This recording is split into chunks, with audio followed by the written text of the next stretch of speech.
Hi, my name is Paul Lennon. I'm a former Legionary of Christ, and I would like to tell you my story today as briefly and as succinctly as I can. I'm a Irish-born American citizen living in the United States since 1984 when I left the Legion of Christ abruptly after being with them for 23 years. I was recruited into the Legion straight from high school at 17 and went directly to Salamanca, felt very proud to be one of the first Irish legionaries, and went right through to ordination after my studies in Rome, ordained in the presence of Nuestro Padre at the Basilica of Our Lady of Guadalupe. After a failed, shall we say, attempt to get a master's degree in Connecticut, I was abruptly sent to the missions in Quintana Roo, Mexico, to work for 4 years. I must say I enjoyed my time in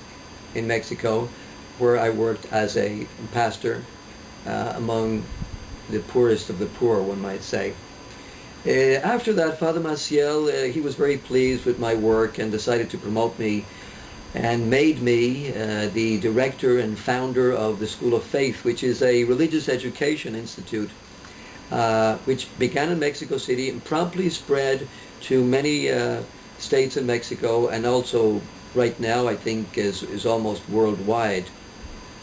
As I became more self-confident and a little bit more autonomous, I began to have certain disagreements with Father Maciel, first of all about the intent and goals of the School of Faith,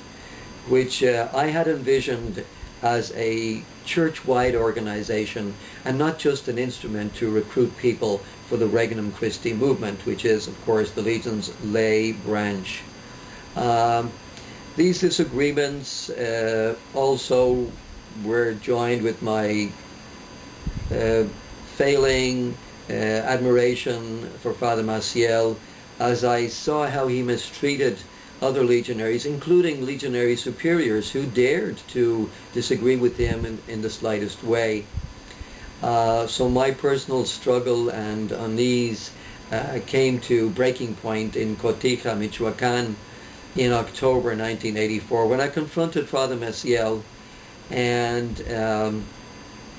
felt isolated by my community and abruptly left the Legion,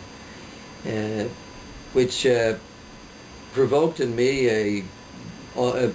nervous breakdown from which it took me a long time to recover.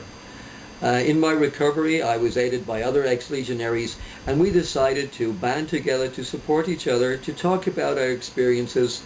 and also to inform the public about what was going on in the Legion behind the scenes. One of the things we did was to set up a website which was called Regain, and it can be found today as regainnetwork.org. And through that network, we've been trying to inform the public about the real doctrine and the real intentions and the real praxis of the Legion of Christ and its Regnum Christi movement. One of the best things about our webpage is the abundance of testimonies from Mexican, Spanish, Irish, and American ex-members of the Legion of Christ who truthfully tell their story, describing various forms of abuse, including sexual abuse. As part of my effort to inform the public, I'm also just finishing my own memoir about my experiences in the Legion of Christ and my dealings with Father Maciel.